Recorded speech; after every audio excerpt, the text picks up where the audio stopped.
Boa noite a todos. Colhemos neste momento as paróquias que estão presentes por meio do CTDO, para juntos meditarmos, debatermos a temática da campanha da fraternidade deste ano, fraternidade e educação.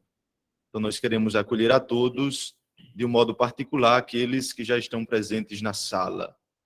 Também acolhemos os que irão participar um pouco mais diretamente deste momento, de modo particular, os professores que aqui se encontram para esta mesa redonda. O professor Francisco Almeida, o professor Francisco Deusimar e a professora Eusimar Gregório, e também o professor Irenaldo Pereira, que será o mediador desta mesa redonda. Então, nós queremos acolher a todos e vamos iniciar esse momento pedindo a proteção da Virgem Maria. Ave Maria, cheia de graça, o Senhor é convosco. Bendita sois vós entre as mulheres, e bendito é o fruto do vosso ventre, Jesus. Santa Maria, Mãe de Deus, rogai por nós, pecadores, agora e na hora de nossa morte. Amém.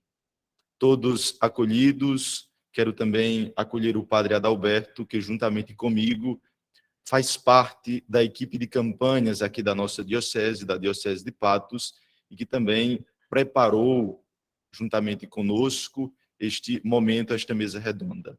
Acolhidos, iniciemos este momento, esta mesa redonda.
Olá, amigos e amigas, boa noite, né? Então, estamos aqui mais uma vez nessa conversa sobre a campanha da Fraternidade 2022.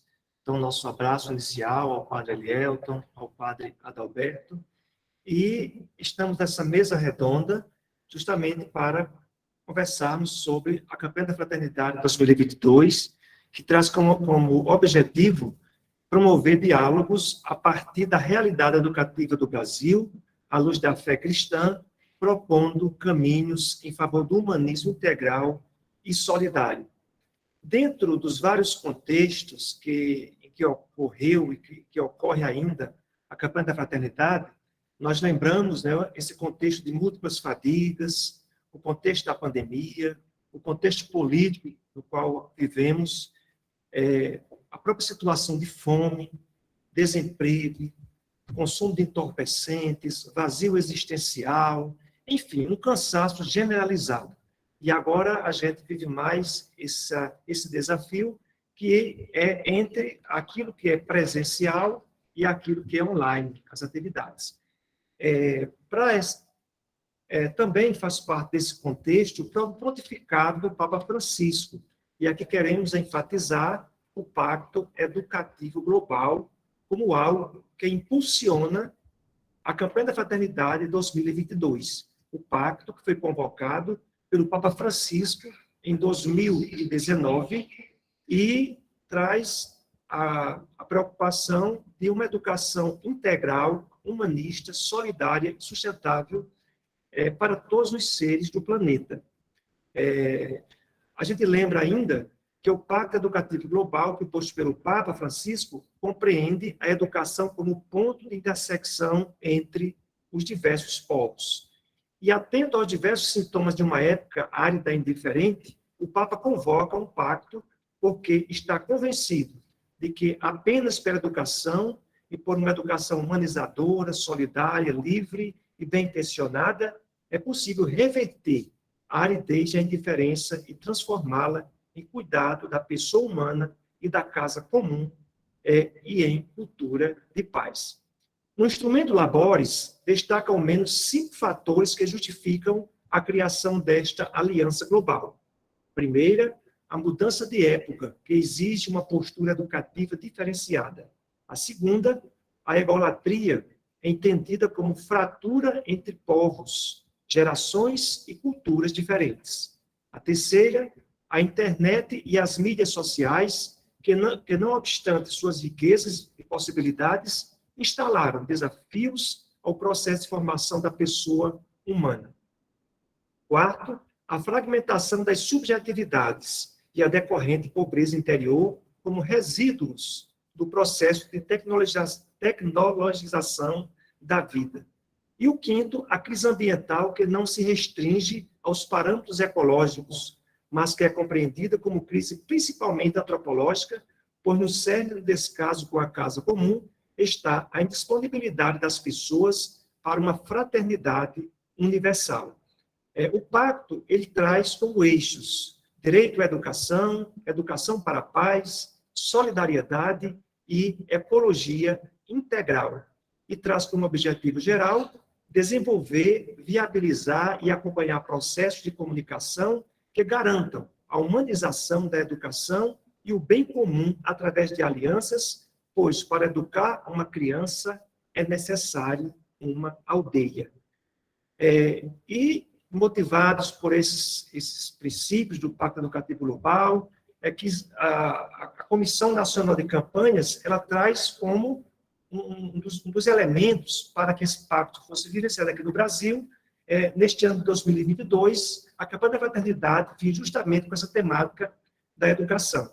Então, já realizamos vários eventos esse ano, tivemos, inclusive, aqui, pelo Centro de Treinamento Online, tivemos uma formação, uma participação das paróquias, tivemos ainda encontros com secretários e secretárias de educação de várias cidades aqui, que estão no território da Diocese de Patos, e muitos outros eventos que aconteceram nas paróquias. E no nosso planejamento, nós temos para hoje, 14 de junho, uma mesa redonda. E ainda temos, no segundo semestre, uma audiência pública na Câmara Municipal, aqui em Patos. E para abrilhantar essa nossa conversa de hoje, nós convidamos, como o padre Elielson falava, o Francisco Almeida, o professor Francisco Almeida, a professora Elzimar e o professor Deusimar. Mas, assim, sem muitas delongas, como diz, né, eu vou fazer uma breve apresentação de cada um e já convidá-lo para que ele possa fazer um pouco assim a sua explanação. A gente pediu que cada um contasse um pouco de sua experiência como educador e, a partir da sua área, daquilo que ele pesquisa, que ele estuda, pudesse também conversar conosco sobre alguns desafios e possibilidades que apontam a questão da educação.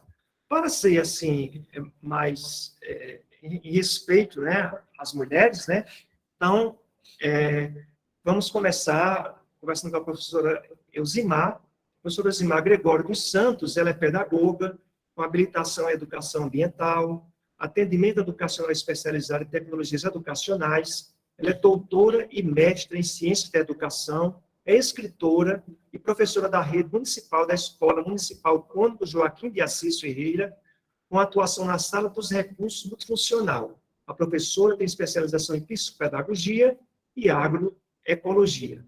Então, professora Elzimar, é com você. Boa noite, pessoal. A paz de Cristo esteja com todos nós e com quem está nos ouvindo. Eu sou filha natural de Malta, né? Hoje sou de família pobre e hoje devo tudo à educação. Irenaldo conhece minha história e assim, ele falou, o colega que falou, pode, o colega que falou, porque assim, para nós pobres é uma luta árdua, né? É uma luta árdua e assim, é através da educação que a gente consegue, né, que nós pobres conseguimos nos sobressair nessa sociedade tão capitalista, né, tão cheia de preconceito. E, assim, uma área que eu sou apaixonada e desde que eu comecei é a educação ambiental. Né? O meu mestrado, o meu doutorado, a vertente é toda para a educação ambiental, sou coordenadora e fundadora de um projeto Cuidadores do Meio Ambiente da cidade de Malta. Produzimos mudas junto a crianças especiais e outras e doamos, né? Nós vamos produzindo aos poucos, nós vamos doamos para agricultores, para donas de casa, para pomares domésticos, e eu me sinto muito bem fazendo essa parte. Estou à disposição de vocês, de quem está participando em casa, aberta a pergunta, pode ficarem à vontade, eu estou à disposição. Ok. A professora Elzimar também, como escritora, você nos presenteava até numa hora de conversa, certa vez, uma publicação sua. Isso. Então, fala um pouco para a gente, para que a pessoa possa ter interesse em adquirir essa obra, esse seu trabalho. Foi resultado, né, do meu doutoramento, o livro Educação Ambiental na Escola, né, com experiências de vivência já, de trabalhos voluntários, né, e com foco na igreja, né, no período de Padre Evandro, né, de Maurício Sandro, que eram padres bem direcionados assim, a essa questão. E o livro é basicamente sobre a educação ambiental na escola, como foco as escolas municipais de Malta, né, com vários trabalhos direcionados a crianças especiais, assim, porque a partir do momento que você constrói hortas orgânicas, produz mudas, né, tanto frutíferas como arbóreas, frutíferas como arbóreas que se adaptam à nossa região semiárida. O livro é todo voltado para essas ações, diretamente ligada com alunos e trabalho com professores da rede municipal. Ok. Lá em Malta, vocês também organizaram um grupo de estudos que era com jovens, né, pessoas da comunidade, sobre a Laudato Si. Como é que foi essa experiência? Foi uma experiência muito rica, né? Até hoje eu faço parte, através online, né, do grupo a nível nacional. E na correria não estou doando de mim como eu gostaria, porque agora a correria é bem maior, mas a experiência foi muito rica. Tivemos frutos com CERSA, né, a questão dos jovens, formações, enfim, foi uma experiência riquíssima. Os alunos do IEF, que faziam eletrotécnica, participaram, ajudaram lá no assentamento Palhacás, que não, esse projeto nós não desenvolvemos só na zona urbana, mas também sim na zona rural do município. E assim foi um projeto muito rico. Para mim ainda está sendo, né? Eu continuo participando de grupo de estudo da Pastoral Ecológica a nível nacional e também do grupo Laudato Si a nível nacional. Ok, olha, então a gente, como o padre falava no início, né, se alguém aí que está nas salas, que está aí participando, caso queira já ir organizando alguma perguntinha, né, então você coloca no bolso a perguntinha, né, que daqui a pouco a gente vai abrir para esse momento também, né.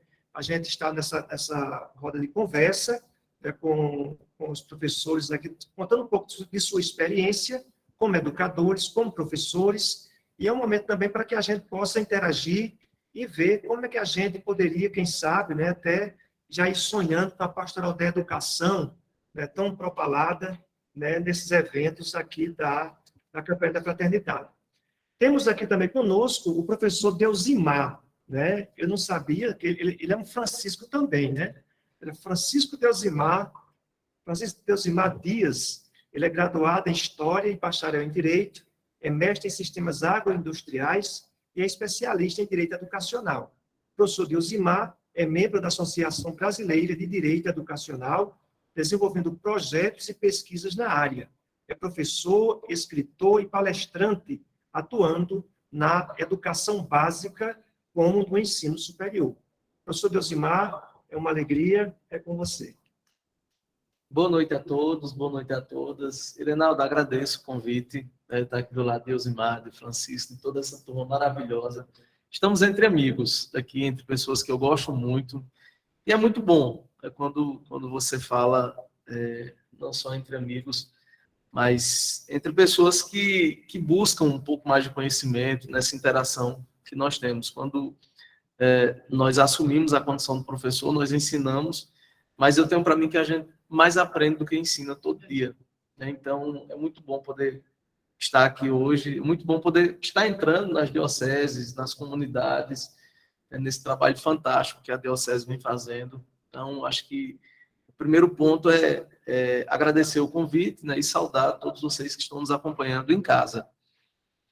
Falar sobre educação é algo sempre muito prazeroso, apesar de ser também doloroso, porque nós temos uma expectativa muito grande, né? Quem é professor é naturalmente um ser esperançoso.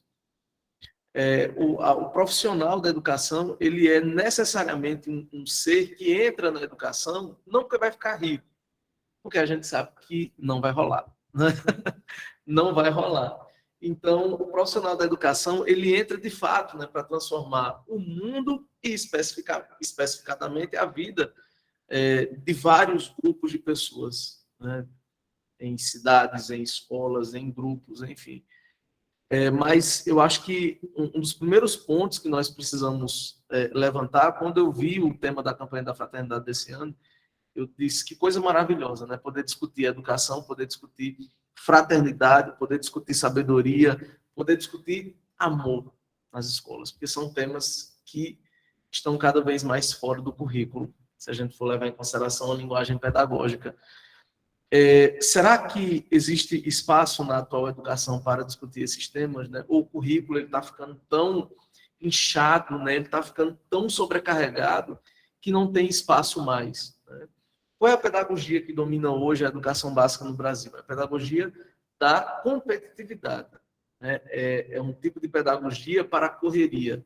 É um tipo de pedagogia do sobrecarrego, né? É um tipo de pedagogia em que as pessoas acham que transformar o processo educacional é colocar o aluno e o professor em sala de aula manhã e tarde, se tiver uma brechinha à noite. Então, vivemos hoje uma pedagogia do cansaço, né? Tivemos recentemente, tivemos há algumas décadas, a Sociedade do Cansaço, uma das maiores obras literárias e filosóficas da história da segunda metade do século XX, e eu acho que existe hoje uma educação para o cansaço. Os professores estão cada vez mais esgotados, os alunos estão cada vez mais esgotados. E quando você passa por esse processo de esgotamento mental, a desesperança chega. E com a desesperança vem a ausência total de qualquer tipo de expectativa de mudança. Então, eu acho que não dá para falar de sabedoria, de ensino, de amor, de fraternidade, se os professores e se os alunos eles não continuarem entendendo que é possível uma nova sociedade, em que pese a crise das ideologias, e aí eu já escutei Francisco várias vezes falar sobre isso, né, em que pese as desesperanças ideológicas, em que pese a rivalidade, os fanatismos, e Francisco fala muito bem sobre isso, eu acho que no final a gente precisa ter a esperança. E eu trago para o debate, né, alguém que é objeto dos meus estudos, das minhas leituras. Eu estou escrevendo, né, o projeto de doutorado em cima do pensamento de Paulo Freire, e eu acho que tem uma coisa em Paulo Freire que é fantástica, né, que é o combate ao fatalismo. Eu acho que o ponto mais importante da obra de Paulo Freire, ao meu ver, é aquilo que ele coloca como combate ao fatalismo, né? Não existiria igreja, não existiria religião, não existiria nenhuma estrutura social que nós temos hoje se as pessoas entendessem que o mundo é assim. Então, por que é que existe fome? Porque é assim. Algumas pessoas têm o que comer e outras pessoas não têm o que comer. E Paulo Freire traz na sua pedagogia esse combate ao fatalismo. O professor ele é movido à esperança, assim como o cristão também. Se você retira a esperança do cristão, sobra o quê? Se ele não tem a esperança, por exemplo, de que existe uma vida no céu, se você retira essa esperança dele, acabou o cristianismo. Então, o cristão ele vive de esperança, o professor ele vive de esperança. Então, nós não podemos nos acomodar nesse processo. E a campanha da fraternidade traz de volta esse debate. Temos espaço na educação para discutir hoje solidariedade, empatia, fraternidade. Precisamos buscar esses espaços. Discutir fraternidade, discutir empatia, discutir sabedoria, é discutir temas complicados. Como, por exemplo, nós somos o segundo maior exportador de alimentos do mundo e temos 33 milhões de pessoas em situação de insegurança alimentar. Então, o que fazer para mudar isso? O que é preciso que as comunidades, que as escolas façam? O professor ele entende muito de empatia. O professor ele dá vida pelo aluno. E isso não é uma conversa retórica, não. Os professores já deram a vida pelos seus alunos. Todo mundo lembra a professora Ellen Abreu, que deu a vida para salvar várias crianças de um incêndio, acho que lá em Minas Gerais. O professor Roberto, por exemplo, que durante um dos tiroteios lá na comunidade do Morro do Alemão, no Rio de Janeiro, arriscou a própria vida e ficou em pé no corredor, tocando violão e cantando alto para que as crianças não escutassem os sons dos tiros.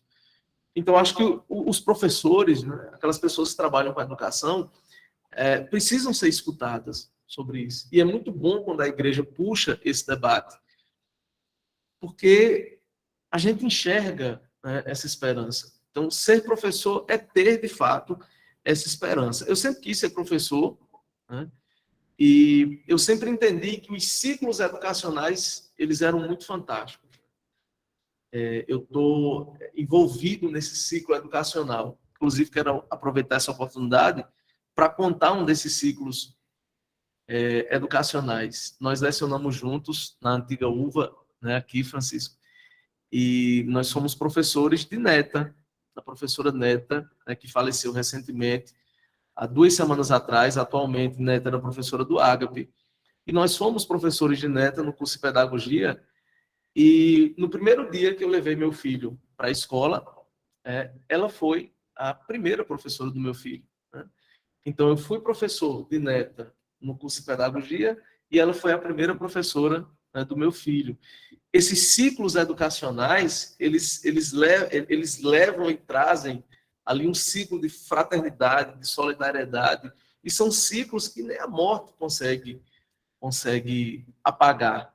A esperança, os momentos. Então, aproveito a oportunidade para desejar condolências a toda a família de Neto, que Deus possa confortar o coração de todos, inclusive de todos da família Ágape, que ela lecionava.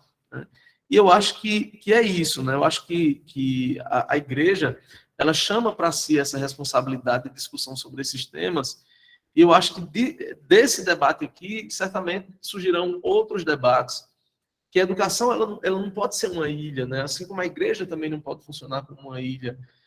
E eu acho que, a partir do momento que a gente se dispõe a participar desses debates, a gente vai ampliando esse ciclo, discutindo temas tão difíceis como empatia.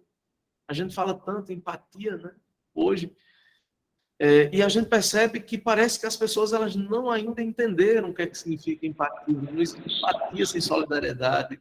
Não existe empatia sem que você queira emancipar o outro, Não existe empatia quando você quer tornar o outro dependente, um escravo dos seus serviços, do seu trabalho, Nós vimos nessa pandemia que foi dada uma total assistência aos alunos, mas quantas vezes foi colocado pelos professores essa assistência? E aí, se você não tem empatia com o professor, a tendência é que o professor também exerce um mínimo de empatia com o aluno, e a gente volta para esse ciclo educacional complicado.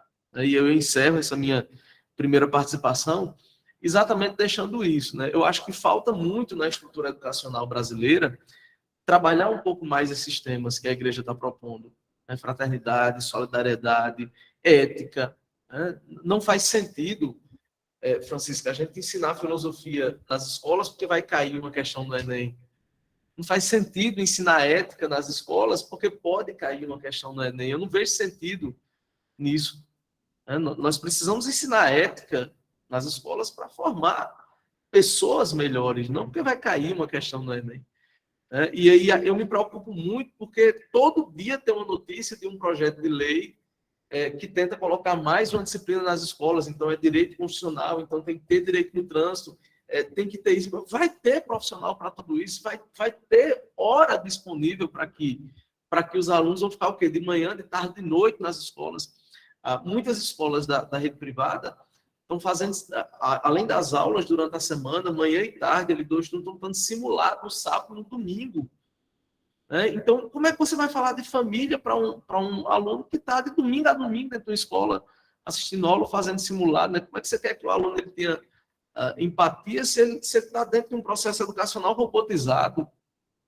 Então, eu acho que esses espaços eles precisam ser espaços de esperança, de desabafo, né? De desabafo, mas sempre levando em consideração que é possível mudar, né? Que é possível mudar. É isso, nós estamos nessa mesa redonda, né, sobre a campanha da Fraternidade 2022, Fraternidade e Educação. Fala com sabedoria, ensina com amor. Então, conosco está a professora Elzimar, lá de Malta, já fez uma primeira fala, destacando a sua experiência de vida e também o seu trabalho focado na educação ambiental. O professor Elzimar, que também contou sua experiência de vida e os desafios que a gente enfrenta numa educação fragmentada. E aí a gente já puxa, né, a grande provocação do Papa Francisco no Pacto Educativo Global, né, essa por uma educação integral, que é, na verdade, uma mudança paradigmática, né, sair da mentalidade fragmentada para uma mentalidade onde passa compreende o ser humano na sua totalidade.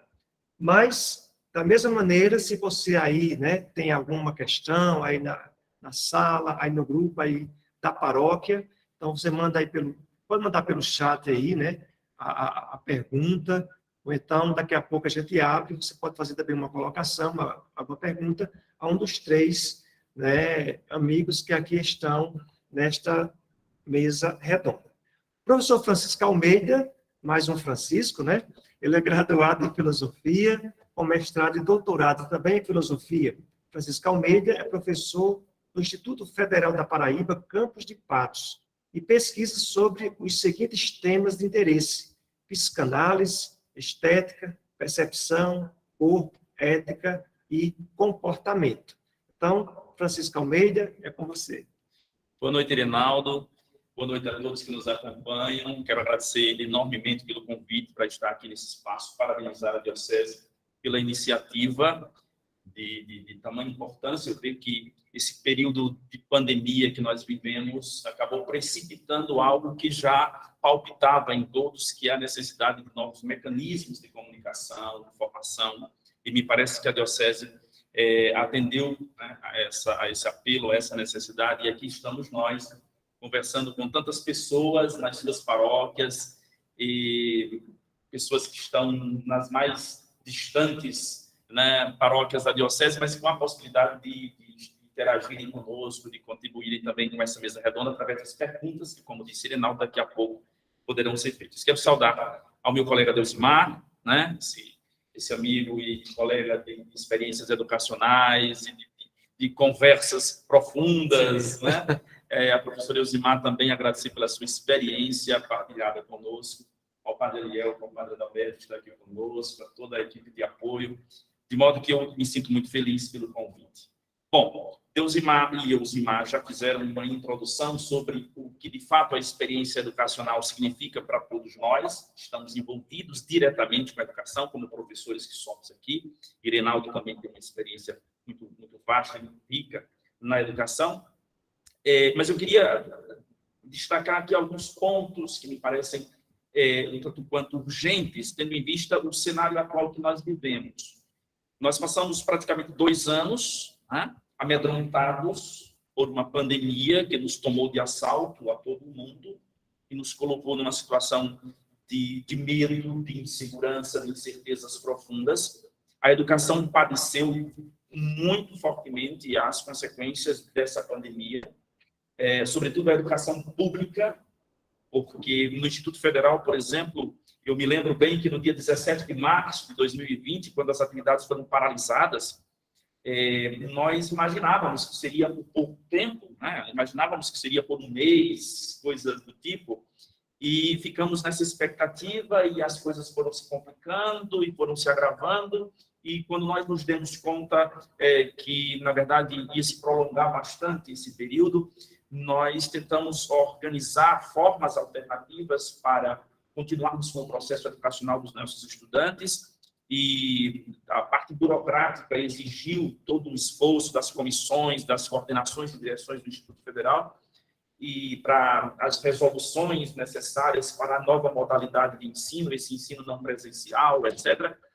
Mas quando a parte burocrática estava minimamente sanada, eis que aparece um outro desafio, que era a constatação de que mais de 70% dos nossos estudantes não tinham a menor estrutura necessária para o tipo de experiência que a situação reclamava. Ou seja, não tinham acesso à internet, não tinham sequer um smartphone de qualidade para poder lidar com os trabalhos, as postagens, as videoaulas que necessariamente seriam utilizadas como instrumento pedagógico, como instrumento de ensino-aprendizagem.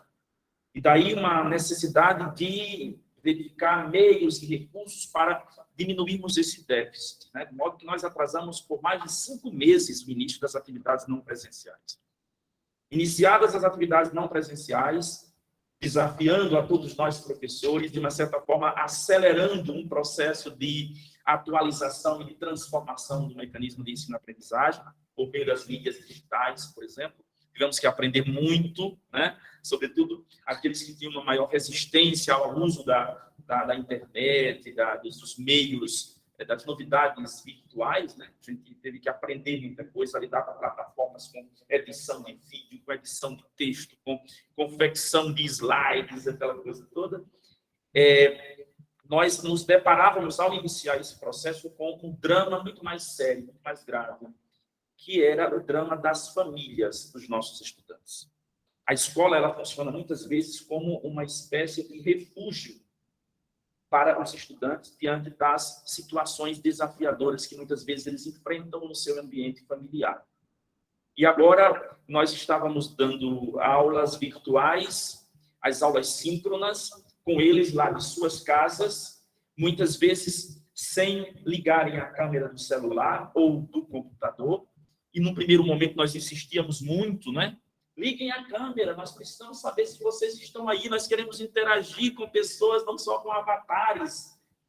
E não demorou para que nós soubéssemos que muitos deles não podiam abrir as câmeras, não podiam abrir os microfones, porque o barulho, porque muitas vezes a estrutura física da própria casa lhe fazia se sentir um pouquinho constrangido, né? E esses testemunhos começavam a chegar até nós, professores e gestores do IFBB, os dramas em relação à falta de condição, a necessidade de ter que trabalhar para ajudar a família. As famílias foram atingidas gravemente pela dificuldade, muitas famílias de trabalhos informais que foram seriamente prejudicados com a questão da pandemia, né, pela impossibilidade de saírem do trabalho, enfim, todas as condições de restrição que a pandemia nos impôs. Então, os dramas de estudantes que precisaram trabalhar para, de uma certa forma, ajudar a família a não passar fome, literalmente, né?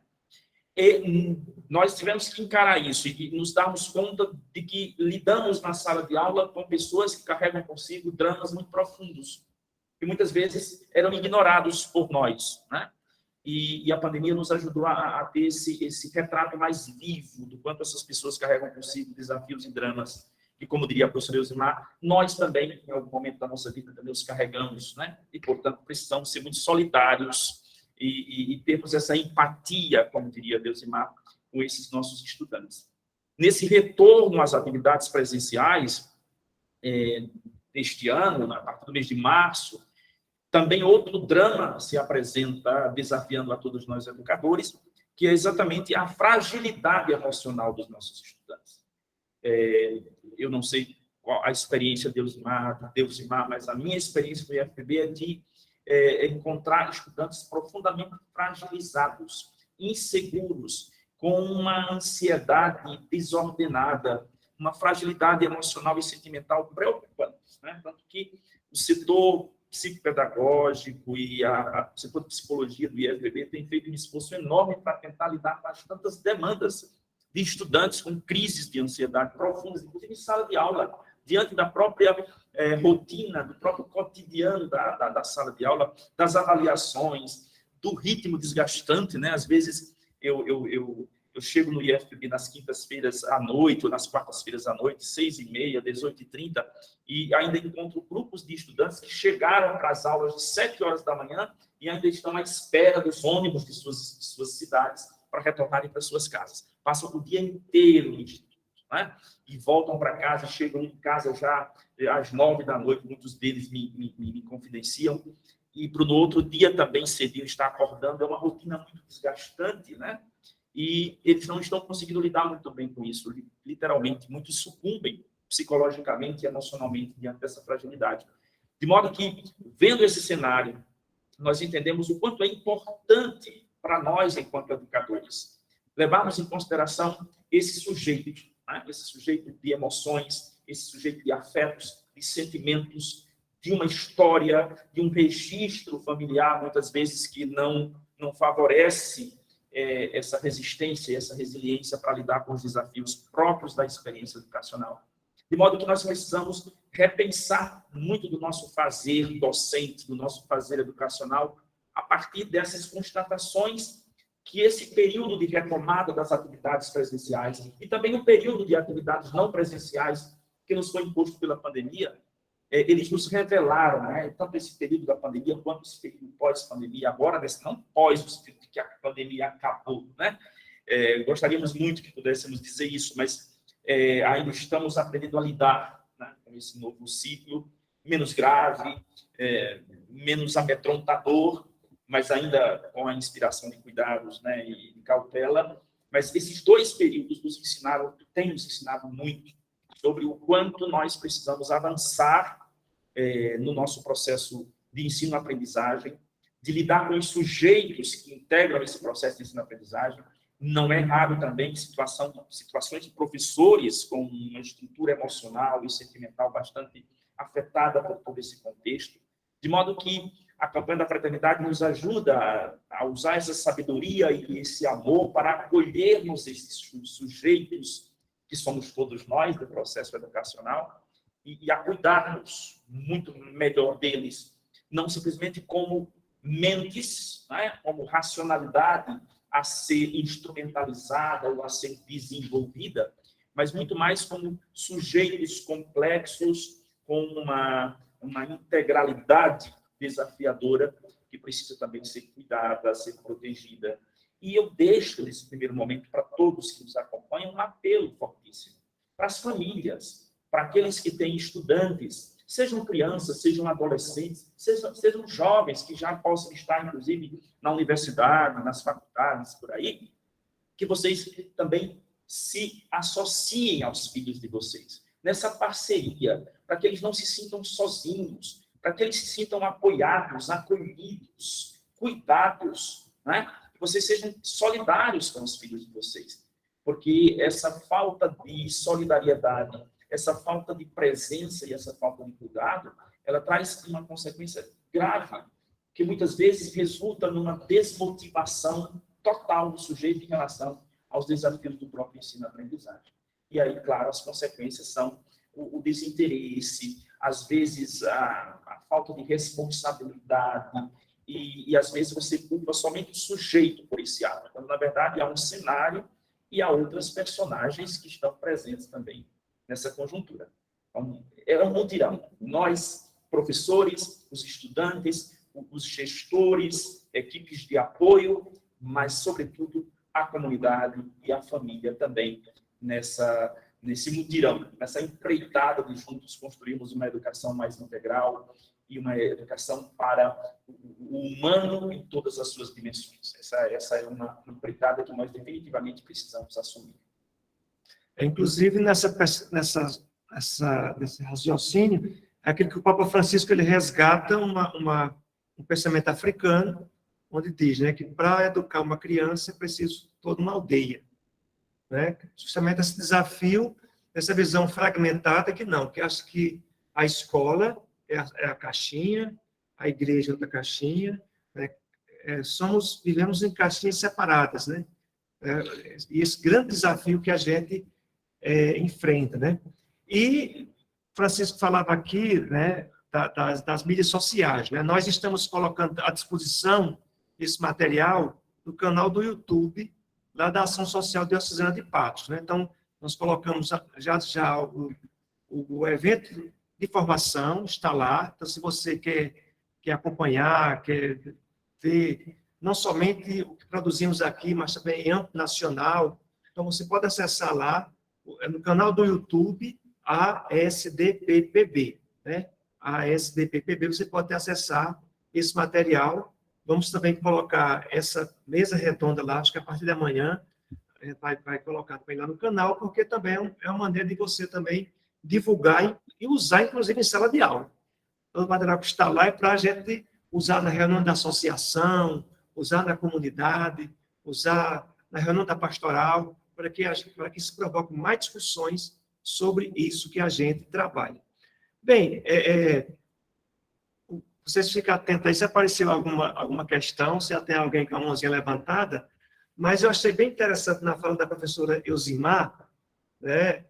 Ela, inclusive, ela enquanto psicopedagoga, né? Também com especialização em agroecologia, mas ela tem um trabalho bem interessante na questão da educação especial. E ela falava dessa interação que tem feito lá em Malta, eu creio que é a partir da Escola Municipal Cônigo Joaquim de Assis, né? O famoso Padre Assis, né? Tão conhecido aqui em Patos, que tem a escola lá em sua homenagem. Ele é filho natural de lá, né? O Cônigo Assis.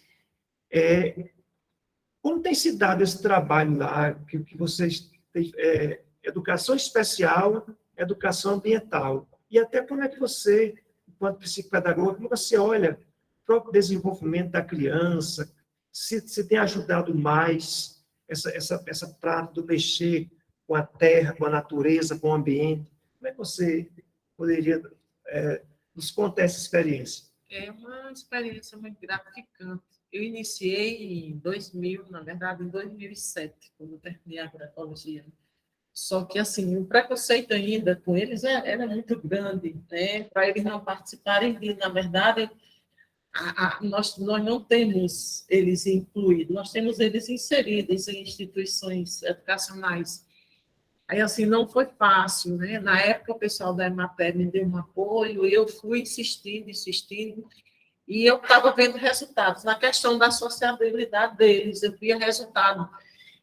Mas, de 2007, eu só vim conseguir, de fato, sim, apoio em 2017. Em 2017, aí a gente já tivemos frutos. Em 2017, nós fizemos o quê com eles? 1000 mudas arbóreo-frutíferas, entendeu? Pedíamos sementes, era tudo na base de... Usávamos o saquinho de iogurte das escolas, já era todo um processo, né? Da merenda escolar, nós pedíamos a merendeira, ela guardava o saquinho de iogurte e produzíamos as mudas nos próprios saquinhos. E, assim, foi muito gratificante, né? Luiz produz, um dos alunos, Luiz, produz umas mudinhas e diz que eu vendo, sabe? Que eu vendo, que para ele nós não deixamos de ser. Então, assim, haver o processo de horta, mas, assim, o que alavanca mesmo na educação especial, que eles viajam, assim, no mundinho deles é a produção de mudas. A questão do nascer, dos dias, nasceu com quantos dias? E nós vamos ter todo um processo da matemática, dos dias, é todo um processo para que eles, essa sociabilidade deles mesmo, que a gente tem que investir, tem que gostar, tem que amar, tem que educar com amor, tem que ter fraternidade, porque se não tiver na educação inclusiva, não consegue, mas se tentar e se fizer com amor, consegue. Quando eu já lecionei educação especial, e tem uma expressão que até me marcou muito, até nessa compreensão mesmo, disso que você diz, o preconceito, né? Uma expressão que diz, né? O desafio das pessoas é compreenderem que dentro daquele corpo tem uma pessoa normal. Né? Quer dizer, então, há esse desafio, né? Você entender, você não ser taxativo, né? O deficiente né? É uma pessoa que tem um transtorno, tem uma deficiência, mas que é uma pessoa humana, tem que ser tratada como tal. E valorizada como tal. A partir do momento que você insere ele na sociedade de alguma forma, você vai buscando ali o que ele se identifica melhor, na verdade. Quando você vê ele, cada um tem sua, um vai para a música, outro tá entendendo? Um vai direcionar a música, outro, mas a parte da natureza para eles, assim, eles dão uma viajada, nós percebemos mesmo que na parte da natureza, por isso que até hoje eu continuo, porque eu sei que tem resultado. Entendeu? A questão da educação inclusiva versus a educação com enfoque na educação ambiental é a saída, assim, sabe? Para eles se sentirem. E tem horta, e são vários trabalhos, entendeu? Oficinas de formas diversificadas. Uhum. O professor Desimar falou muito da questão ética, filosofia, né? E no contexto que a gente está, ele falou também da questão da fome, né? E a gente traz também, que a gente citava no início, né, esse grande desafio da intolerância que a sociedade hoje vive, né? E isso tudo também repercute na escola. E aí a gente traz também, já fazendo o link com 2023, a campanha da fraternidade já vai abraçar a temática relacionada, um tema relacionado com a fome, né? Com a pandemia, a gente percebe que agravou-se, né? Porque hoje há sempre os culpados, né? Culpa-se hoje o desemprego, o aumento do combustível, a fome, culpa a pandemia. Mas já agora, quando está mais ou menos controlado, que não está totalmente, agora é a guerra na Ucrânia, né? É o vilão. Hoje a guerra na Ucrânia para dizer que o combustível aumenta porque a Ucrânia está em guerra. O trigo aumenta porque, né? E aí, aquilo que você falava, na grande contradição, enquanto se produz a grande quantidade de grãos, no caso aqui no Brasil, a gente percebe também que a fila da fome aumenta. Então, como a gente, num contexto de intolerância, que você não pode falar em pobre, direitos, que já associa logo uma questão politiqueira e a um certo grupo político em âmbito nacional. Bom, Reinaldo, essa questão da fome é um problema estrutural. É um problema estrutural. Nós saímos do mapa da fome recentemente, voltamos para esse mapa da fome, de acordo com o critério das Nações Unidas. Só que muitas vezes a gente tem que falar, né? De onde é que vem isso? Não é normal um país que é o segundo maior exportador de alimento do mundo, primeiro lugar em vários gêneros, ter 33 milhões de pessoas em segurança alimentar, leve, médio e grave. Né? Então, isso é, de fato, um problema estrutural. Né? Infelizmente, é um problema de governo. Né? Por quê? Porque houve uma desestruturação de praticamente todos os mecanismos de combate à fome.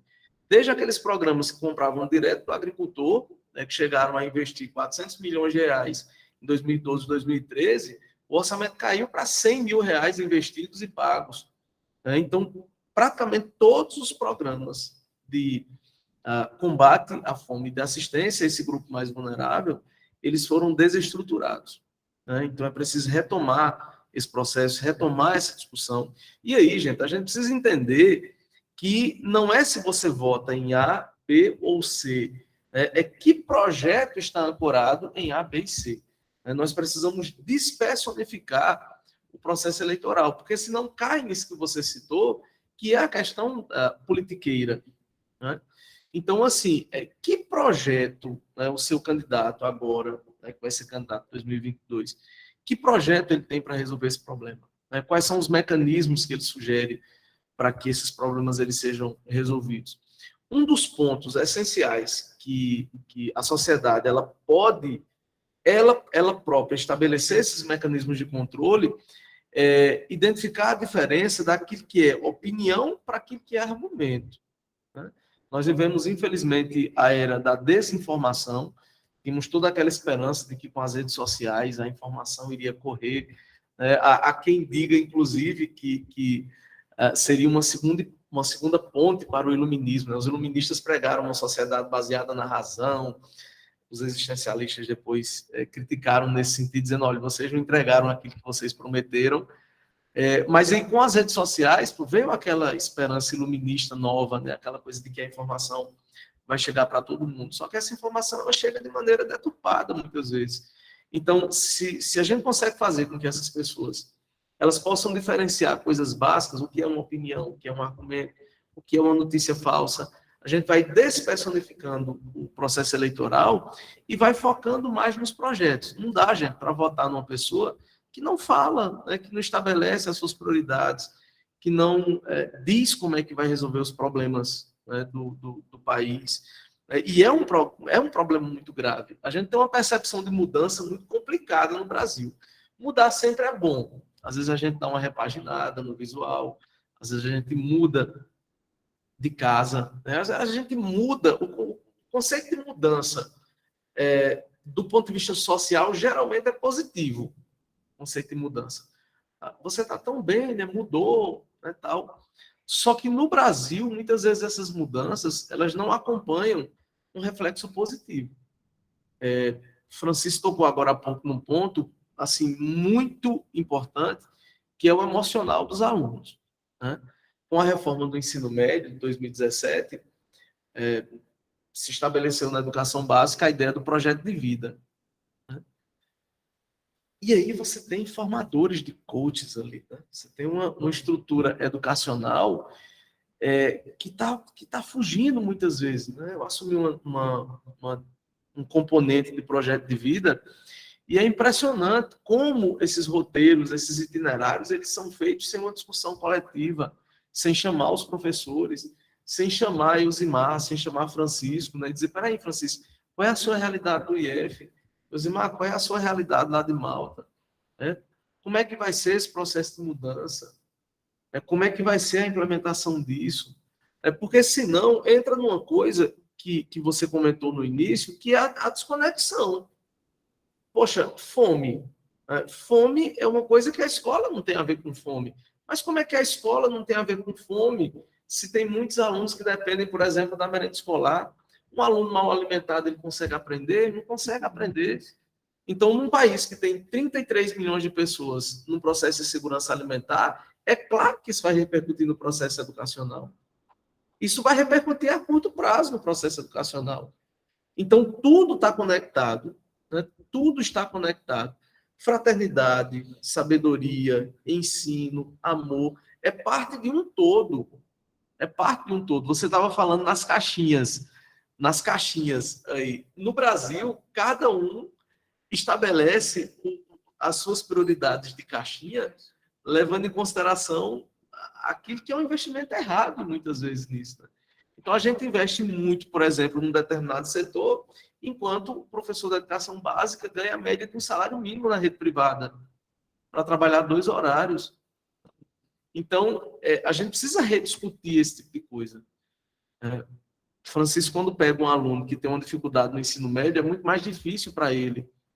É muito mais difícil você pegar um aluno que teve uma dificuldade na educação básica e tentar fazer com que ele aprenda no ensino médio. Então, por que não voltar? Por que não insistir na base, né? Por que não colocar esse aluno para ser bem alimentado, né? Para ter um processo educacional mais efetivo ali na base, para que quando ele chegar no ensino médio, ele tenha uma preparação suficiente para que ele possa se enxergar como um cidadão bem alimentado, um cidadão com consciência ambiental, um cidadão politizado, independente de partido político. Então, eu acho que é isso que nós precisamos. Eu volto a dizer a minha preocupação. Assim, a educação ela tá ampliando a sua carga horária sem discutir de fato aquilo que importa, sem perguntar para o aluno como é que ele está, sem perguntar para os professores como é que eles estão. E nós estamos caindo num processo de desesperança.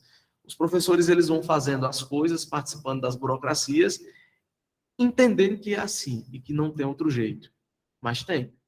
Nós temos diversas experiências ao redor do mundo de que é possível uma nova educação. Você tem, por exemplo, a Escola da Ponte, lá em Portugal, fundada pelo José Pacheco, que já tem diversos projetos semelhantes aqui no Brasil, como o Projeto Âncora, né?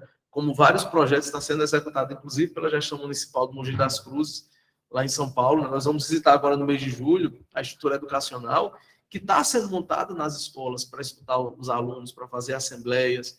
Então, é preciso a gente acreditar que é possível, não perder a esperança, combater esse fatalismo para que a gente possa contribuir nesse processo de resolução. Eusimar estava falando aqui das mudas, né?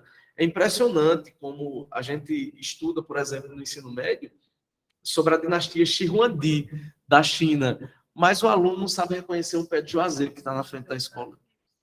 Ele não sabe mais o que é um pé de juazeiro na escola, mas ele fala sobre a dinastia Shirhuandi toda. Então, acho que é esse tipo de coisa que a gente precisa repensar um pouco. Nesse período também, acho que várias questões, agora você toca fake news, né, tal, mas algumas questões que a gente pensava que já estavam superadas voltam, inclusive o negacionismo, até mesmo em relação às vacinas. Como é que vocês têm lidado com isso, professor?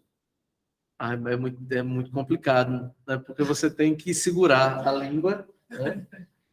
Você tem que segurar a língua, mas às vezes dá vontade de falar, né? Às vezes dá vontade de falar, né? Porque você quer ir ao dentista e ninguém quer arrancar um dente sem anestesia. E anestesia é o que? É ciência, né? Mas a pessoa não acredita na vacina, que também é ciência. E a gente está saindo aqui do campo que é engraçado, né, para o campo trágico. Essa semana, um casal destruiu um consultório odontológico porque saiu uma notícia de que aquele consultório estava implantando chips, né, nos dentes da pessoa para poder escutar as conversas da pessoa, né? Que vida interessante essa pessoa tem para que as outras pessoas possam querer estar escutando as conversas dela, né? Não porque o governo chinês vai implantar um chip na minha vacina, mas, meu filho, você tem uma vida tão interessante a ponto do governo chinês querer implementar um chip em você, né? Então, você deve ser uma pessoa muito interessante, né? Sua vida deve ser muito interessante. Você deve ter muito o que oferecer à humanidade. E as pessoas terminam acreditando nisso. E o que é mais incrível, as pessoas estudam isso. Na educação básica, estuda isso em história, estuda isso em filosofia, estuda isso em sociologia. Todos os clássicos que fizeram com que o método científico, a ciência surgisse como um todo, existe a filosofia da ciência no ensino médio, não é, Francisco? Então, se estuda David Hume, se estuda Descartes, né, se estuda Francis Bacon. Quer dizer, não dá para dizer que essas pessoas elas são plenamente desinformadas, não dá para dizer que o processo educacional brasileiro estabelece um vácuo nisso, porque isso tudo é estudado. O aluno do segundo ano do ensino médio ele tem acesso, por exemplo, ao método cartesiano, a como surgiu todo o aparato científico. Estuda-se sobre Giordano Bruno, Galileu Galilei, estuda-se sobre Leonardo da Vinci, estuda-se no mínimo 12 grandes filósofos ligados à ciência a partir do século XVII. Então, o que é impressionante é que não dá para dizer que o aluno não tem contato com isso. Ele tem contato com isso. Mas, infelizmente, o fanatismo político ele vem contribuindo muito com esse processo de desinformação, infelizmente. E a gente fica meio sem saber o que fazer, porque você tem todo um processo educacional, você tem a evidência, que é uma coisa que a ciência preza muito. Ainda tem pessoas agora dizendo que a vacina não funciona. Poxa, uma redução drástica do número de mortes, uma redução drástica do número de pessoas vacinadas em situação grave. Então, é lutar contra as evidências. Então, é uma situação de fato complicada, mas enquanto educador, nós precisamos ter esse jogo de cintura para sempre informar. Sempre informar. Por mais que às vezes a gente tendo um pouco a perder a paciência, né? Dependendo da estrutura, né? E dependendo do fanatismo, mas eu acho que a gente nunca deve perder isso, né? De ter que informar e ter que lembrar, ó, você já viu isso anteriormente, você não é uma pessoa ingênua, né? Você sabe de todo esse processo, você já se vacinou como criança, você sabe da efetividade e da evidência positiva dessa vacina. Eu não vou colocar, porque vai polemizar mais ainda, né? E triste é quando se vê um professor, às vezes, né, que é negacionista. Aí que fica triste, né, professor? Mas, assim, quando a gente fala no professor Francisco Almeida, né, também associa a uma área de interesse dele, que é a psicanálise, né? Ele falava um pouco da questão da ansiedade que alguns alunos vêm enfrentando, né? Agora com a volta, inclusive ter visto muitas matérias aí, né, de situações de quase doenças coletivas, né? Uma turma inteira, né?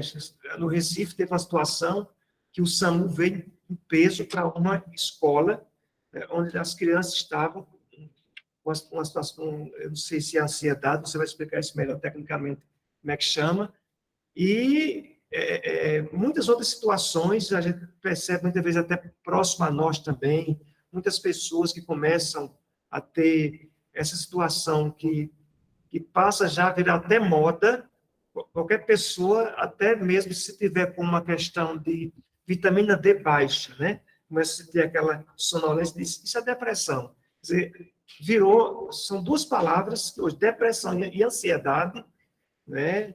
Não é somente um fato, mas virou tipo moda, né? Então, como é que lida-se com isso na escola, nas famílias, né? E, ao mesmo tempo, como também não cair nessa loucura de achar que agora tudo é ansiedade e tudo é depressão. Exato. Essa tendência de você dar nome a todo e qualquer sintoma que você possa ter é realmente preocupante, né? Porque a partir do momento que você nomeia um sintoma, você passa a identificar-se com esse sintoma. Então, se você diz para alguém que isso de que ele se queixa é uma ansiedade, por exemplo, então você está nomeando, você está dando uma identidade sintomática ao sujeito. Ele, a partir de então, passa a ter essa relação com uma espécie de identidade de ansioso. Então, eu sou ansioso, né? Eu sou depressivo. É preciso que a gente tenha uma cautela muito grande. Eu sou autista, eu tenho um transtorno de atenção, déficit de atenção. Enfim, nos últimos anos apareceram inúmeras nomenclaturas para classificar e nomear comportamentos e condutas, muitas vezes cotidianas, né? Então, realmente houve uma banalização dessa nomenclatura sintomática, o que é preocupante, porque, como repito, você passa a identificar-se como tal. E a própria existência humana, ela traz consigo seus desafios, suas intercorrências, suas oscilações, né? Então, você tem uma variação de estados emocionais. Você pode dizer que os seus estados emocionais, eles são claudicantes, eles têm altos e baixos, isso não necessariamente significa que você tem um transtorno bipolar ou que você tem uma depressão. É simplesmente a própria natureza existencial que traz consigo essas oscilações. Então, essa pressa em nomear um sintoma, um sentimento, uma sensação, realmente é bastante grave. Por outro lado, há situações em que, de fato, você tem sintomas que apontam para uma perda do controle do sujeito sobre a sua estrutura emocional. Daí você tem a conclusão de que as estruturas emocionais, elas estão cada vez mais fragilizadas, porque a estrutura emocional é exatamente um arcabouço, um conjunto de forças, muitas vezes forças orgânicas, que são necessárias para nos ajudar a enfrentar o desafio de existir, né? Então, a estrutura emocional, ela é uma estrutura de resistência aos imprevistos do dia a dia, às situações emergenciais, aos incidentes e acidentes, às perdas que a gente sempre tem que lidar com elas ao longo da vida. Então, tudo isso é por conta da estrutura emocional. Se a gente não tem uma estrutura emocional minimamente estável, de fato, a gente sofre muito mais, porque, às vezes, uma decepção, uma frustração, por mais boba que ela seja e como elas existem na nossa vida, no nosso cotidiano, elas são suficientes para nos desestabilizar de tal forma que muitas vezes nós perdemos o controle da nossa própria vida. né? Então, quando essa estrutura emocional, ela de fato apresenta sinais recorrentes de uma fragilidade preocupante, é hora de você procurar um profissional. Não há dúvida. Então, procura um psicólogo, procura um psicanalista, procura um psiquiatra, para que ele possa te ajudar a compreender essa estrutura emocional ou essa estrutura psicológica, como é preferível dizer, que não está lhe dando esse suporte necessário para você lidar com o desafio de existir. Tá? Essa é uma primeira questão. A outra questão de que você trata, Irenaldo, que eu acho importante, é essa coletividade, esse adoecimento coletivo. É preocupante.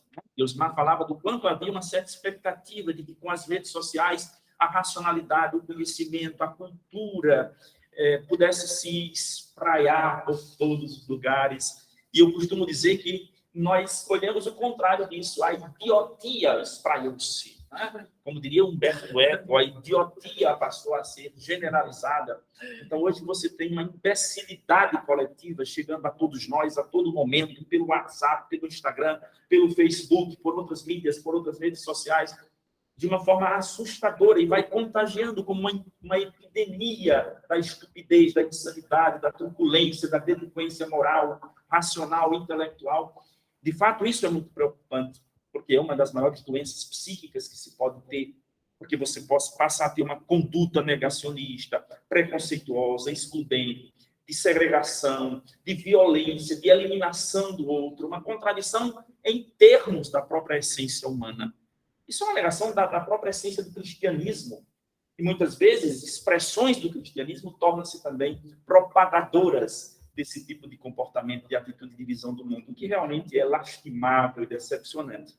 Então, na minha visão, esse é o adoecimento mais grave e que não tem psicanálise que resolva, né? Porque, de fato, vai além da própria estrutura psicológica e emocional das pessoas. Lamentável, vivemos um tempo difícil para a humanidade, mas como Deusimar bem disse, não vamos perder a esperança, vamos continuar acreditando, né, nos nossos estudantes, nos nossos jovens, nas nossas crianças, como sendo capazes de pensar por si e de serem sujeitos de sua própria existência, né, resistentes, espero eu, a essas ondas insanas que fazem parte de toda a história da humanidade. Deusimar, como historiador, bem sabe. Às vezes nos assustamos e temos a impressão de que isso é próprio dos tempos atuais. Não, isso é próprio da humanidade. Né? Sempre foi assim. A diferença é que em séculos passados não existiam as redes sociais, que hoje nos dão a impressão de que isso está em tudo e em todos. Né? Mas é um limite. É a besta que habita em cada um de nós. A besta veio à praça, infelizmente. Estamos com dificuldade de contermos essa besta dentro de nós mesmos. É isso, então já estamos aí chegando aí já os nossos finalmente, né? Mas o Glauber dizia que parece ter uma questão. Tem uma questão aí que poderia passar para nós, que é quem? A novinha, o Glauber. Tem uma fala aqui, a Pauliana Lucena. Uma lacuna enorme do profissionais que realizam o currículo, tanto a economia, a escola, infelizmente, não tem. Como oferecer o ensino desse nível? Muitas vezes, o professor assume a disciplina de filosofia e sociologia sem um mínimo de respaldo para o oferecer. Essa foi a fala da Pauliana Lucena. Na verdade, não foi uma pergunta, foi uma colocação. Se alguém quiser comentar. Ela está correta, Poliana. Oriana. Acho que é mãe d'água, né? Oriana. É mãe d'água. Ela está correta, né? Mas não é uma resposta simples, né? Porque você tem que separar o que é o ensino público do ensino privado. Né? Então, no ensino público, você tem um déficit do número de professores concursados. Né? Então, você tem, em algumas localidades, não há um planejamento educacional a nível nacional. Então, o que é que acontece? Nós fomos resolvendo alguns problemas educacionais na década de 90, por exemplo. Era o grande problema educacional, não tinha vaga. Então, vários de nós aqui que estamos nessa sala tiveram que enfrentar o quê? Filas enormes para garantir vaga nas escolas. Hoje não tem mais isso. Havia uma diferença, por exemplo, entre escola rural e escola na zona urbana. Abriram-se muitas escolas rurais e nos últimos 20 anos se fecharam muitas escolas rurais. Então, hoje, o pessoal percebeu que é mais barato mandar o ônibus para pegar esse aluno e vir para cá. Por que é que eu estou chegando nisso para colocar naquilo que ela colocou? Há um desequilíbrio entre a real necessidade curricular e pedagógica da quantidade de docentes que nós temos hoje. Então, o Estado, por exemplo, ao invés de ele fazer um grande levantamento por área e ver a possibilidade de fazer um concurso público com um número de vagas suficientes para suprir isso, então o que é que ele faz? Então, ele entende que o professor de História ele pode dar aula de Ciências Humanas. Ele entende que o professor de Matemática ele pode dar aula de Química, de Física. E aí o próprio professor, que foi perdendo esses espaços, porque ele dava aula em 2 escolas regulares, e agora ele tem uma escola integral, uma escola regular, então ele precisa complementar a carga horária dele. Então ele foi aprovado num concurso para 30 horas, só que na área dele, ele só tem 12. Então ele precisa de mais 12 para completar a carga horária. Então ele vai pegar uma outra disciplina para fazer isso.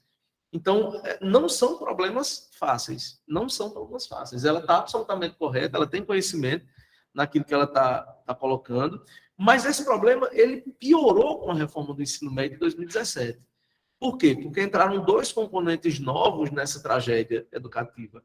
O primeiro componente foi a ideia do notório saber, que dispensa a formação para determinadas áreas técnicas. Então, hoje você não precisa mais nem ser formado numa determinada área para ministrar. E o segundo ponto é o professor de itinerários formativos, é o professor de área. Então, hoje, eu não sou tratado mais como professor de história, Francisco não é tratado mais como professor de filosofia. Nós somos tratados como professores de humanas. O professor de redação, o professor de gramática, o professor de literatura, ele agora é um professor de linguagens, incluindo o professor de educação física. A pessoa que deu aula de inglês a vida inteira está tendo que dar aula de literatura agora, para complementar a carga horária. Então, isso é uma tragédia, né, educacional que impacta diretamente nos alunos. Junta com os métodos de avaliação também arcaicos. O Brasil vem falando muito na questão do PISA, né? Então, você tem o PISA, você tem os índices que medem a qualidade da educação, mas não levam em consideração que é preciso que haja um exame próprio, né? Então, nós somos um dos únicos países da América do Sul que chegamos no início do século XX com 90% da população analfabeta. Então, comparar a estrutura educacional brasileira com a estrutura educacional de outro país e colocar dentro da OCDE o mesmo caráter avaliativo, é claro que vai relatar uma tragédia. Né? É claro que vai relatar uma tragédia. Eu estou conhecendo Elzimar agora pela trajetória que ela relatou, conheço a trajetória educacional de Francisco, né, porque eu já tive a oportunidade de conversar com ele, de participar de palestras com ele, e eu sei exatamente de onde Francisco saiu, né, qual foi a estrutura educacional dele, o que é que ele precisou fazer para vencer, entre aspas, na vida. Então, medir essas estruturas com esses problemas relatados, como foi relatado agora, é muito insano, não é, Francisco? É como se pessoas que não tivessem no chão de sala de aula e não entendessem o processo educacional pudessem ditar o que deveria ser feito. É muito difícil isso. Mais grave ainda, Deusmar, porque se nós estivéssemos nessas situações em que professores de áreas não específicas precisassem, por exemplo, assumir disciplinas de filosofia, sociologia, como a Oriana citou, se nós tivéssemos esses professores com um comprometimento com aquilo que é, digamos assim, o espírito dessas áreas, né? Oriana, por exemplo, nós conhecemos a Oriana é uma autoridade da educação, do ponto de vista acadêmico e do ponto de vista da experiência prática como educadora, né? Desde muito jovem, a gente conhece a Oriana muito bem, nesse sentido, ela realmente tem autoridade para falar disso. Se Oriana, não tendo formação em filosofia nem em sociologia, fosse dar aula de filosofia e sociologia numa escola em que, por exemplo, eu pudesse ser um gestor, não me preocuparia com isso, porque eu sei do comprometimento dela com essa área, e eu sei da capacidade que ela teria de se reinventar, de estudar, de buscar a informação e de passar na experiência de sala de aula aquilo que é a essência da filosofia e da sociologia. O grande problema é que nós temos, eu já encontrei por aí em algumas escolas por onde eu palestrei, várias situações de professores, colegas meus, professores de filosofia, que não são formados na área, mas com uma visão de mundo, uma visão de ser humano, uma visão de educação assustadora. né? Uma coisa assim realmente impactante, frustrante em todos os aspectos. Mas estão lá com o compromisso de desenvolver uma consciência crítica, uma consciência de autonomia pensante, né? Que é o espírito da filosofia, mas estão exatamente anunciando e fazendo com que as pessoas experimentem uma outra experiência, né? Uma experiência de alienação quase que plena da sua própria racionalidade. Então, você tem razão, há um desafio gigante do ponto de vista burocrático, organizacional, da gestão da educação, e há esse desafio do compromisso do sujeito com aquilo que ele assume, mesmo diante dessa situação sobre a qual ele não tem muita opção, né? Porque ou é isso ou você não tem condição de ficar. E nessa arena em que a sobrevivência é tão importante para todos nós, e a dignidade também, às vezes os professores se submetem a isso. Sim. Sobretudo se forem contratados, né? Sobretudo se forem contratados. Infelizmente, você vai dar aula de física, sendo formado em história, porque, afinal de contas, você precisa daquele contrato, né? Um pouco isso. Então, são esses, né? Tem mais alguma questão, Cláudio? Apareceu mais alguma questão aí? Então, a gente já está chegando nos finalmente, não é isso? O padre Elielso e o padre Adalberto, não é isso? Então, a gente poderia fazer essa rodada final, né? Para que a gente pudesse, assim, já inicialmente agradecendo, né? Aos companheiros e a companheira, né? E longas caminhadas, o professor Deusimar, o professor Francisco, a professora Elzimar, né?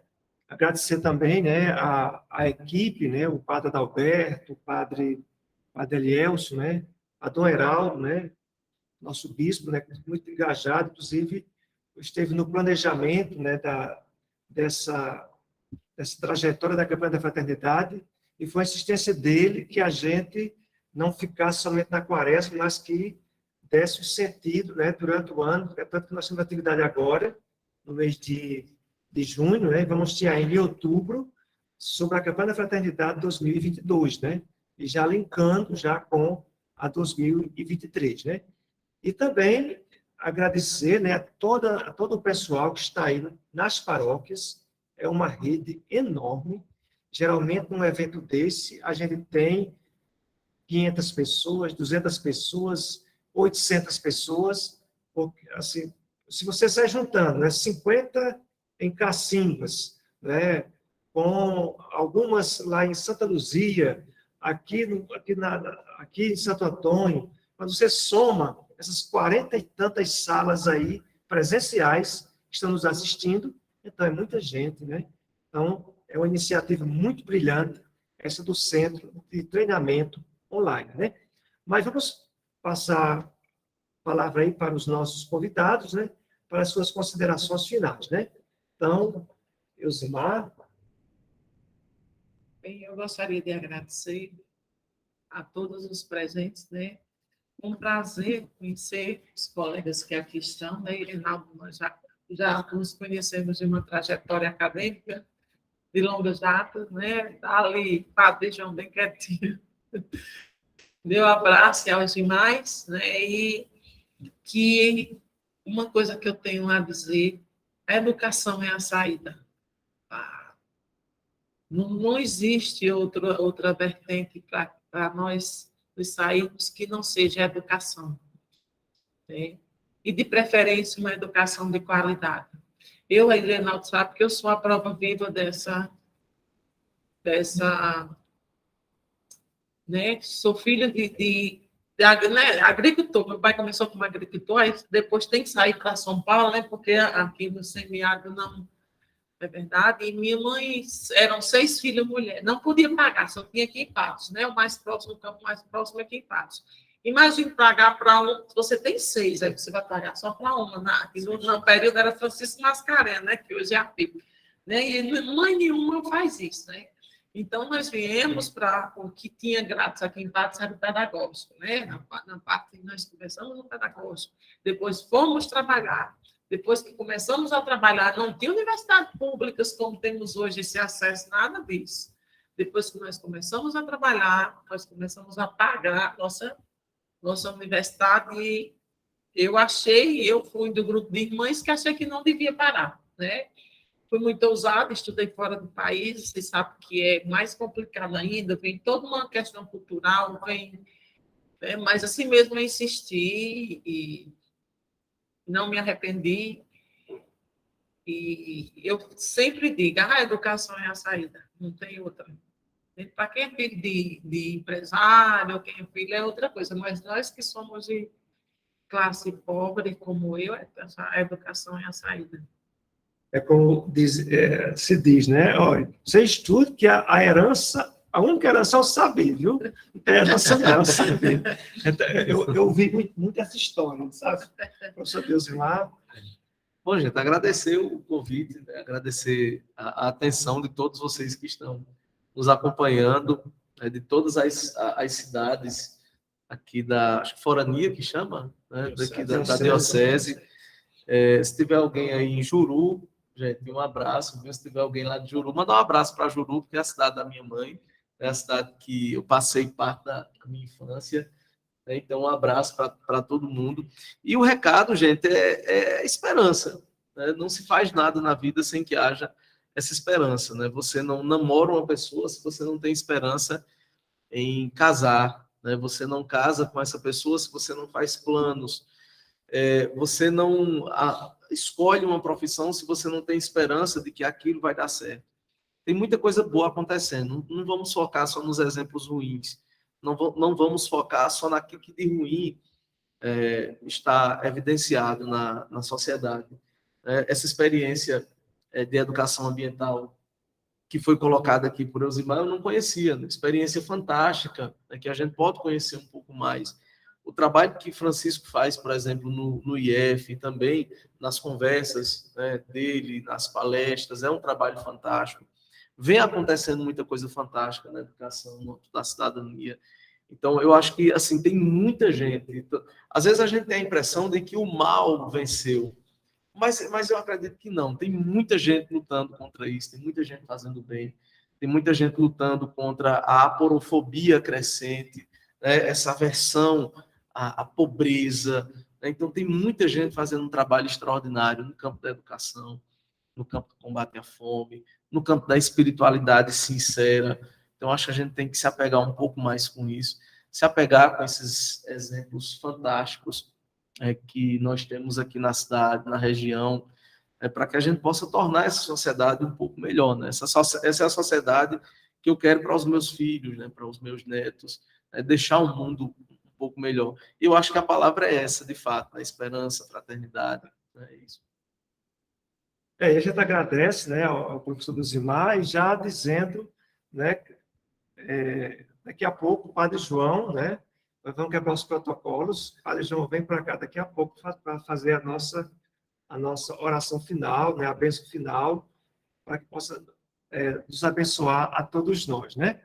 E a gente passa ao Padre ao costume, né? Ao professor Francisco Almeida, né?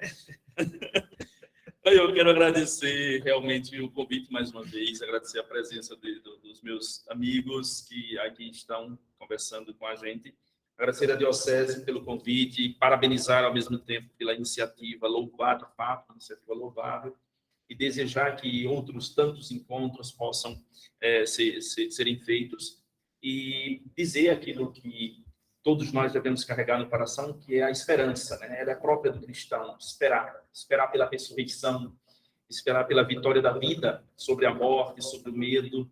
E essa é uma missão de cada um de nós, né? De cada um de nós que foi batizado, de cada um de nós que crê no Cristo. Então, que a gente possa realmente fazer disso uma meta para cada dia da nossa vida, da nossa existência. Apesar do escuro, vamos acreditar que amanhã haverá a luz, e mesmo no escuro, como diria o Tiago de Mello, a gente vai continuar cantando a esperança e a vida, porque essa é a missão do cristão e essa é a missão também do educador. Então é isso, a gente agradece, né, por esse momento precioso, essa mesa redonda, onde a gente pôde conversar sobre a temática da campanha da fraternidade. Fraternidade é educação, fala com sabedoria, ensina com amor. Então, esteve conosco o professor Deusimar, Francisco Deusimar, a professora Elzimar e o professor Francisco Almeida. Né? Se fôssemos poeta, teríamos motivo para boas rimas. Né? Francisco e Francisco, Deusimar com Elzimar. Né? Então, a gente chama agora o Monsenhor João Saturnino, para que possa, assim, nos abençoar. Bom Senhor. Pacheco. Acabou. Olá, gente boa. Que maravilha. Cheguei um pouquinho atrasado, bastante, né, Francisco?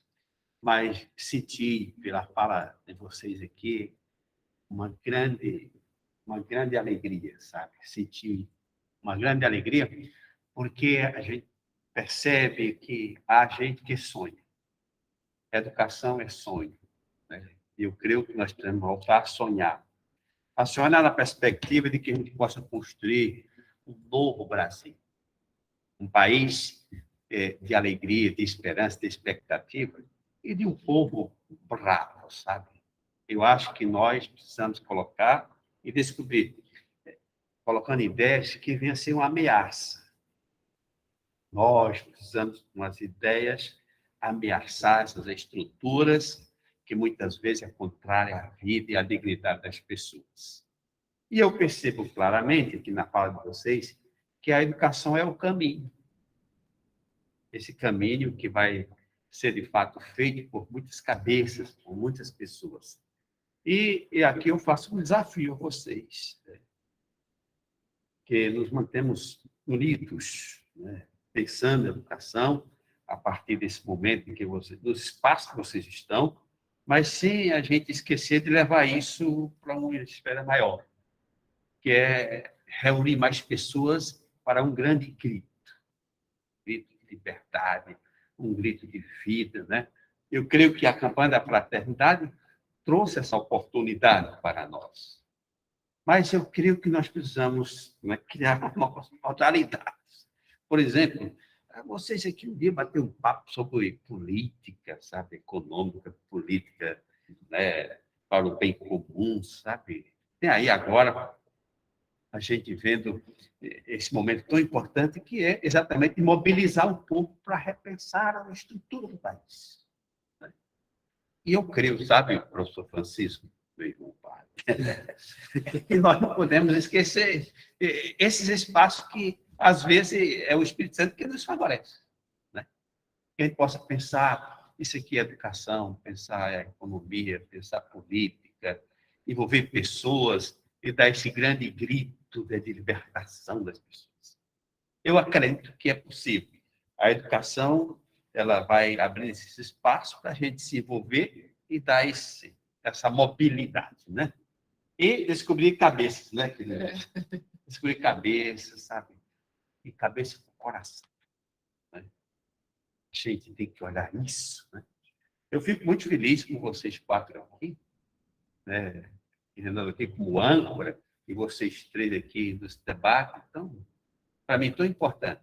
Vi ali Oriana, né, fazendo aquela participação, e isso, de fato, é o que a gente espera.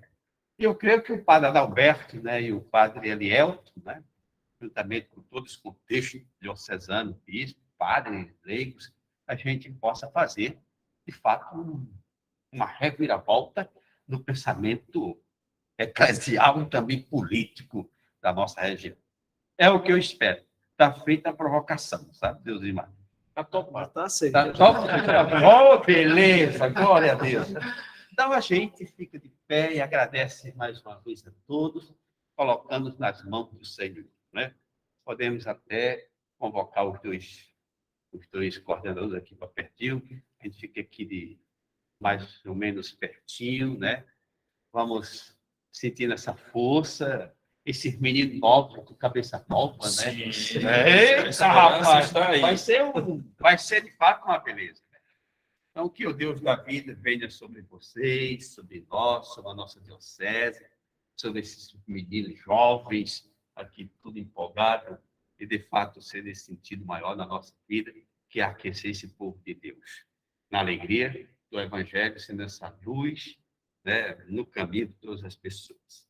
E que Deus nos abençoe e nos faça crescer na alegria dessa gente amada e querida. Em nome do Pai, e do Filho, e do Espírito Santo. Que essa bênção chegue a todas as escolas, salas e que estão interligadas conosco. Um abraço. Parabéns para vocês e um forte abraço. É, Francisco. Sabia que ele achava. Já cortou, Cláudio? Então, seria interessante depois, viu, Deus, Sim, vocês sentarem um pouquinho e ver